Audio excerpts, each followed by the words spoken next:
தமிழ் மண் தமிழ் மக்கள் வாசகர்களுக்கு இனிய காலை வணக்கம். ஒரு பரபரப்பான அரசியல் சூழ்நிலை 2024ஆம் ஆண்டு பாராளுமன்ற தேர்தலில் பரபரப்பான சூழலை இருக்கிறோம்.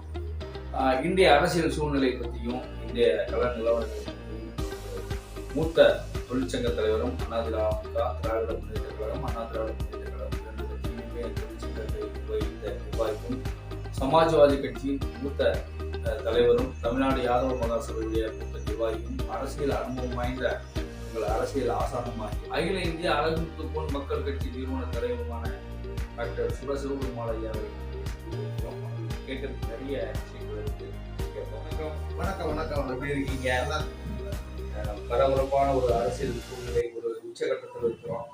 2024 பாராளுமன்ற தேர்தலில் யாதவ சமுதாய மக்களை புறக்கணிக்கிறாங்க அப்படின்னு சொல்லி பரவலாக சமூக வலைதளங்கள்ல ஒரு பெரிய சர்ச்சையை உருவாக்கிட்டு வருது.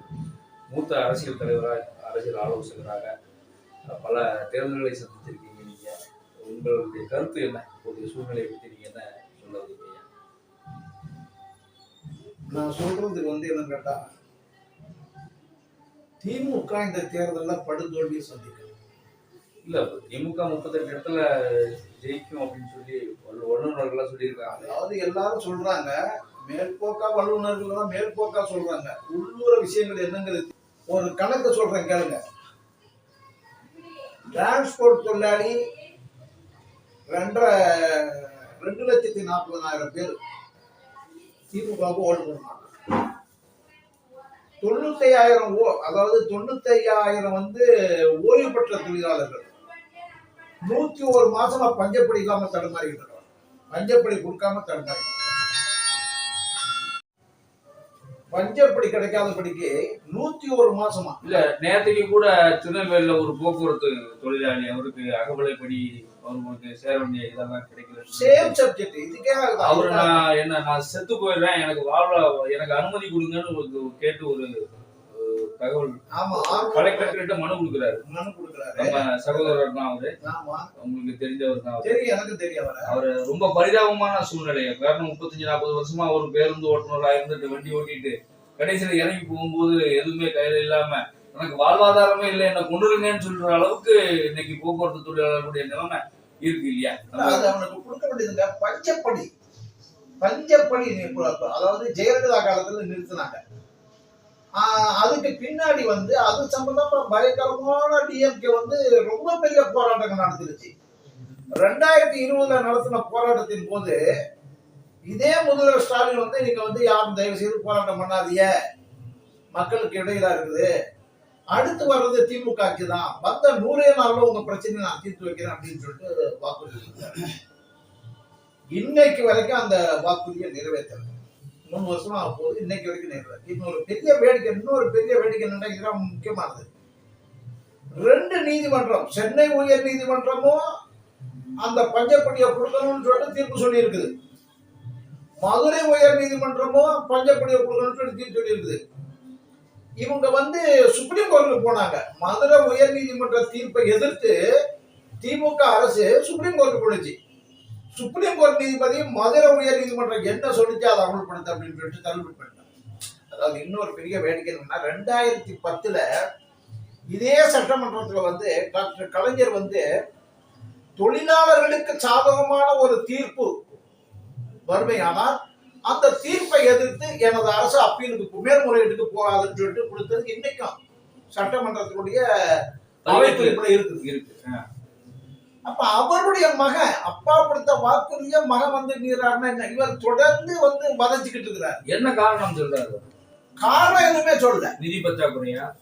நிதி பற்றாக்குறைன்னு சொன்னாங்கன்னா அவங்க என்னென்ன நிதியெல்லாம் எப்படியெல்லாம் செலவழிச்சிருக்காங்கன்னு பார்த்துட்டு தானே இருக்காங்க. எந்தெந்த இதுக்கெல்லாம் செலவழிக்கிறாங்க அப்படிங்கறதெல்லாம் பார்த்துட்டு தானே இருக்கிறாங்க.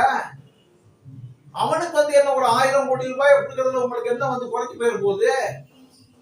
உரிமை தொகை கொடுக்க வேண்டிய பணம் தானே. அவனுக்கு கொடுக்க வேண்டிய பணம், அவனுடைய நிலுவைத் தொகை. ஆமா, அவனுடைய பணத்தை நீ வச்சுக்கிட்டு கொடுக்க மாட்டேங்கிற, அவனுக்கு கொடுக்க வேண்டிய உரிமையை கொடுக்க மாட்டேங்கிற. அப்ப எவ்வளவு பெரிய பாவம். அதாவது ஆமா 6,000 ரூபாயும் 8,000 ரூபாயும் 10,000 ரூபாயும் 11,000 பென்ஷன் வச்சுட்டு அவனால வாழ முடியுமா? அது மட்டும் இல்ல, இப்போ போக்குவரத்து தொழிலாளர்களுக்கும் ஆசிரியர் பெருமக்களுக்கும் அந்த அதைத்தான் நான் சொல்ல வந்தேன். கிட்டத்தட்ட 2 கோடி வாக்கு, அதாவது திமுகவுக்கு வந்து 2 கோடி வாக்குகள் சரிவு ஏற்பட போகுது.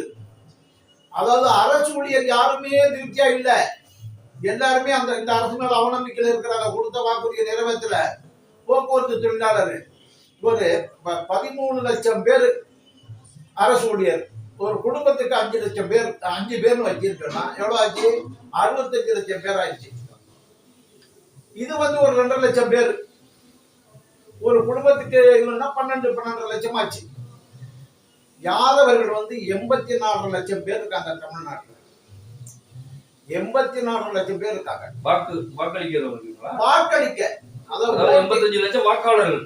ஆமா, ஓட்டிங் ரைட்ஸ் மெம்பர் நான் சொல்றேன். வாக்களிக்கும் உரிமை பெற்றவர்கள். நான் மொத்த ஜனத்தொகையில 1,27,7 லட்சம் பேர். நான் வந்து சொல்றது என்னன்னா 1931ல பிரிட்டிஷார் ஆட்சியில் எடுத்த ஜாதிவாரி கணக்கு பிரகாரம் வந்து 14%. அன்னைக்கு தமிழகத்தினுடைய ஜனத்தொகை மொத்தம் 1 கோடி பேர் தான். அந்த 1 கோடி பேர்ல 14% யாதவர். இன்னைக்கு 8 கோடி, 8.5 கோடின்னு சொல்றாங்க, 8 கோடின்னு சொல்றாங்க. 8 கோடின்னு வச்சா கூட 1 கோடியே 20 லட்சம் பேர் ஆயிடுச்சு. இதுல வாக்களிக்க உரிமை பெற்றவர்கள் வந்து 84 லட்சம் பேர் ஆயிடுச்சு. 8 லட்சம் பேர்னா 84 லட்சம் ஆயிடுச்சு.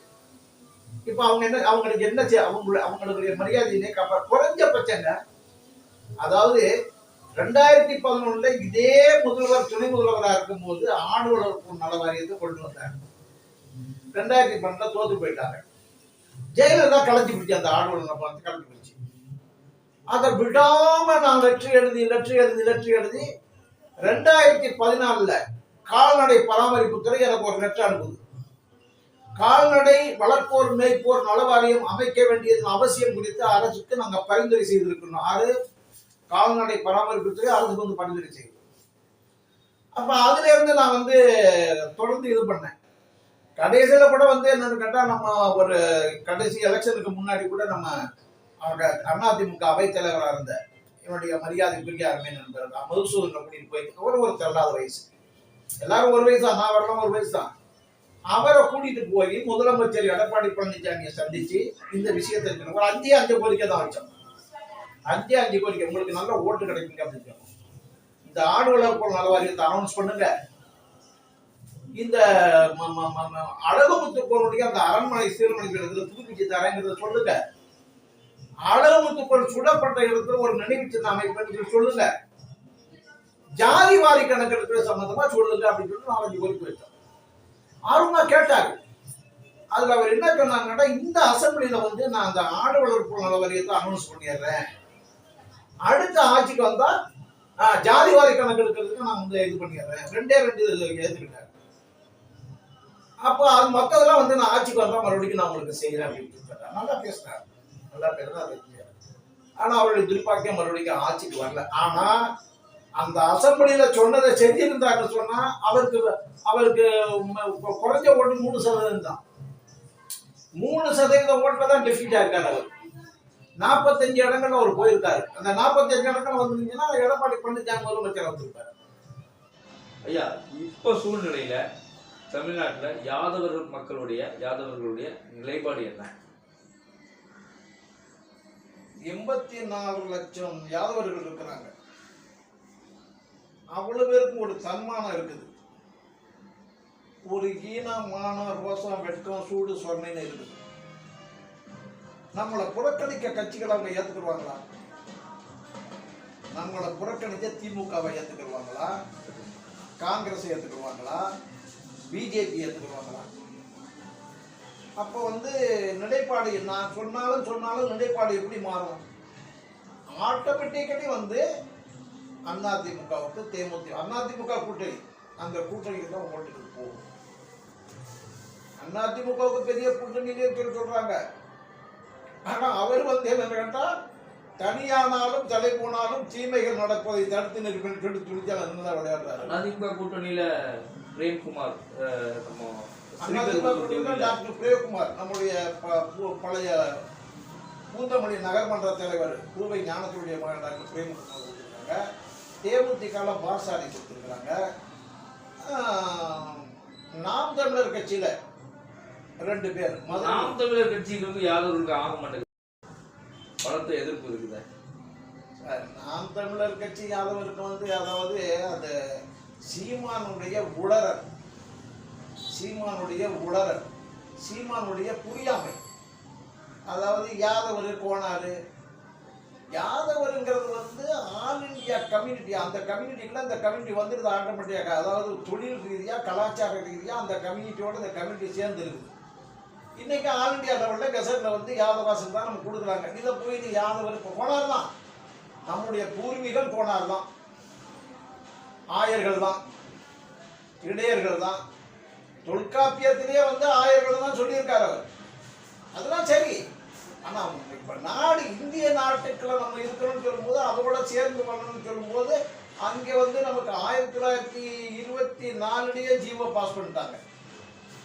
அதாவது இந்த ஒரே பிரிவா யாதவர் பண்ணாங்க. அது எல்லாருமே நடைமுறைக்கு எல்லாம் யாதவர்னு இது பண்ணிக்கிட்டு இருக்காங்க. இந்த நேரத்தில் போய் இவன் தேவையில்லாம யாதவர் போனார், எங்களுக்கு தெரியாத போனார்னு.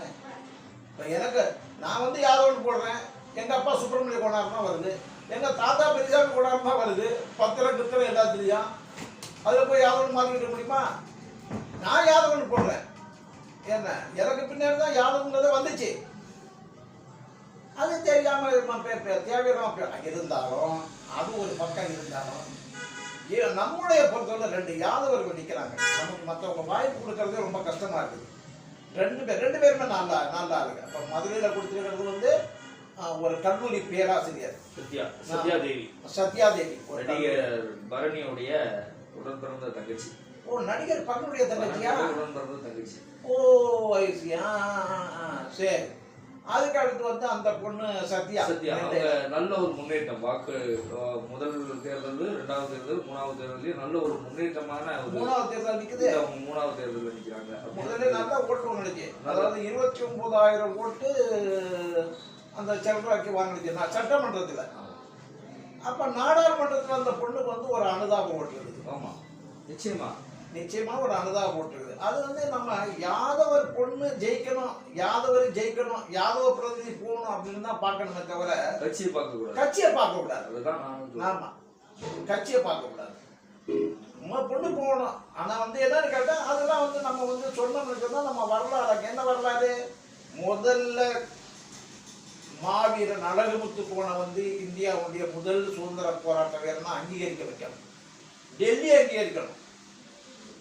இங்க கூட நம்ம ஸ்டாலின் என்னன்னு கேட்டா வரலாற்றை மாத்துறாரு. முதல் சுதந்திர போராட்ட வீரன் அழகுமுத்து போன இல்லைங்கிறது கூட செய்யறாரு.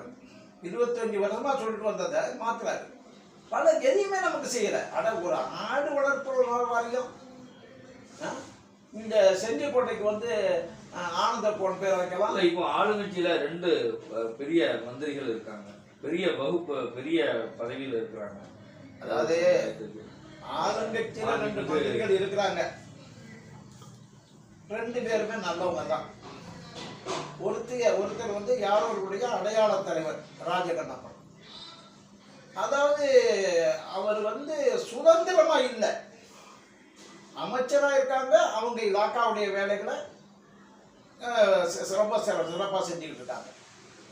ஆனா யாதவர்களுடைய உரிமையை பேசக்கூடிய நிலையில அவங்க இல்லை. நீங்க கட்டாளங்குளத்துல கூட பார்த்தீங்கன்னா ஒரு ஆட்சி, அந்த முன்னாடி இருக்கிற ஆட்சியை கண்ணப்பன் சொந்த செலவுகளுக்காக கட்டுறாரு. அரசாங்கம் கட்டாம அதுல இருந்து பாருங்க யாதவர்கள் எந்த அளவுக்கு இது பண்றாங்க. அதாவது இவர் இந்த திமுக ஆட்சி, திமுகனால யாதவர்களை ரொம்ப புறக்கணிக்கிற வேலையை தான் தொடர்ந்து செய்யலாம். அவனை ஒரு மனுஷனாவே மதிக்கிறது கிடையாது. இவங்க யாதவனை ஒரு இனமாவே மதிக்கிறது கிடையாது, அவங்கள மனுஷனாவே மதிக்கிறது கிடையாது. அவ்வளவு பெரிய இதா 2 பேர் எதுக்காக யாதவர்கள் 2 யாதவர்களுக்கு மந்திரி பதவி கொடுத்துருக்கணும். எதுக்கியா? எதுக்கு? அவங்க கட்சி சார்ந்தவங்களும் கொடுத்துருக்கா. சக்கரன் எழுதி இனிக்குமா? அமைச்சரா இருக்காங்க, அவங்க வேலையை செய்யறாங்க. சமுதாயத்துக்கு என்ன லாபம்? ஒட்டுமொத்த சமுதாய மேம்பாட்டுக்கு என்ன லாபம்? இல்லை அந்த அன்னைக்கு ஜெயலலிதா காலத்தில் ராஜகண்ணப்பன் போது இந்த வரலாற்றை எவ்வளவு மீட்டெடுத்தாரு? அளவு முத்துக்கொண்டு செலவச்சார், அளவு முத்துக்கொண்டு போக்குவரத்து கழகம், அளவு முத்துக்கொண்டு மாவட்டம். அப்போ சுதந்திரமாக இருந்தார். ஆமா, சுதந்திரமா இருந்தார். அளவு முத்துக்கொண்டு மணிமண்டபம். இன்னைக்கு ஒரு நான் இந்த செஞ்சிக்கோட்டை, அந்த அழகு இது ஆனந்த கோட்டை, கிருஷ்ணகிரி கோட்டை, கிருஷ்ணகோட்டை, தமிழ் உரையை படிக்காதவங்க யாரும் இருக்காங்களா? இல்ல. அந்த ஐயம்பெருமாள் கோணாருக்கு வந்து ஒரு மணிமண்டபம் தீர்த்து வைக்கணும். இன்னும் லட்சம் எழுதுனேன். மகேஷ் அன்பில் மகேஷ் பொய்யாமொழிக்கு எழுதுனேன், நேருக்கு எழுதுனேன். ஒன்றும் கண்டுக்கிறதே கிடையாது. நான் வந்து நான் வந்து ஒரு நீங்க பாருங்க, நீங்க எலெக்ஷன் முடிவுக்கு பின்னாடி பாருங்க, அப்புறம் நீங்க சொல்லுங்க. நிச்சயமா திமுக வந்து ஒரு பெரிய சரிவை சந்திக்கும். பெரிய சரிவை. 2 கோடி ரூபாய், 2 கோடி ஓட்டு அவங்க இழக்கிறாங்க. அவங்க 2 கோடி ஓட்டு அவங்க கட்டாயமே இழக்கிறாங்க. யாதவ மக்கள் யாருக்கு வாக்களிக்கணும்னு டாக்டர் சிவபெருமாள் விரும்புறீங்க? நான் வந்து என்னன்னு கேட்டா, நமக்கு சீட்டு கொடுத்த அதிமுக, நமக்கு சீட்டு கொடுத்த தேமுதிக, நமக்கு சீட்டு கொடுத்த நாம் தமிழர் கட்சி, கூட்டணி கட்சியில ஒரு சீட்டு கொடுத்த கூட்டணி கட்சி, அதுக்கு அந்த சிவகங்கை மட்டும்தான் சொல்லுவேன். மொத்தம் எல்லா இடத்துக்கும் பிஜேபி சொல்ல மாட்டேன். வேட்பாளர் தேவநாதர் வந்து ஒரு இனமான பற்றாளர். எங்கேதான் இருந்தாலும் ஜாதி உணர்வு மிக்கவர். ஆனா அவர் ஜெயிச்சாங்கன்னு சொன்னா அவருக்கு நம்ம சொல்ல முடியும், இதை தான் நீங்க பேசுங்க, இதை தான் நீங்க செய்யுங்க. நம்ம தனிப்பட்ட முறையில் யாரையும் உயர்த்தி நம்ம வந்து இது பண்ண போறது கிடையாது. அதுக்கான அவசியம் நமக்கு கிடையாது. இதில் ஒரு வார்த்தையை நான் தற்பெருமையான ஒரு வார்த்தையை நான் சொல்லலாமா? சொல்லுங்க. நீங்க அனுபவசாலி, நீங்க சொல்லுங்க. என்னவன்னு சொன்னாரு, சிவபெருமாள் வந்து ஒரு வணங்க முடியும், யார்கிட்டையும் வந்து அவர் வணங்க மாட்டாரு. ஏன்னா அவருக்கு சுயநலம் இல்லை, அதனால யாரையும் வணங்க மாட்டாரு அப்படின்னு சொன்னார். இதுதான் என்னுடைய வாழ்க்கையினுடைய சூத்திரம். வணங்க மாட்டேன், யாரையும் வணங்கி நிற்கணுங்கிற அவசியம் கிடையாது. ஏன்னா எனக்கு நான் பார்க்குறேன் இல்லையா, நீங்க பார்க்குறீங்கல்ல, அதிமுக அவ்வளோ பெரிய பொறுப்புல இருந்து 10 ஏக்கரை வித்தேனா இந்த வீட்டில் தான் இருக்கிறேன். அதனால எனக்கு சுயநலங்கிறது ஒன்றும் கிடையாது. நல்லா இருக்கேன். உண்ண உணவு, உடுக்க உடை, இருக்க இடம். நன்றி ஐயா.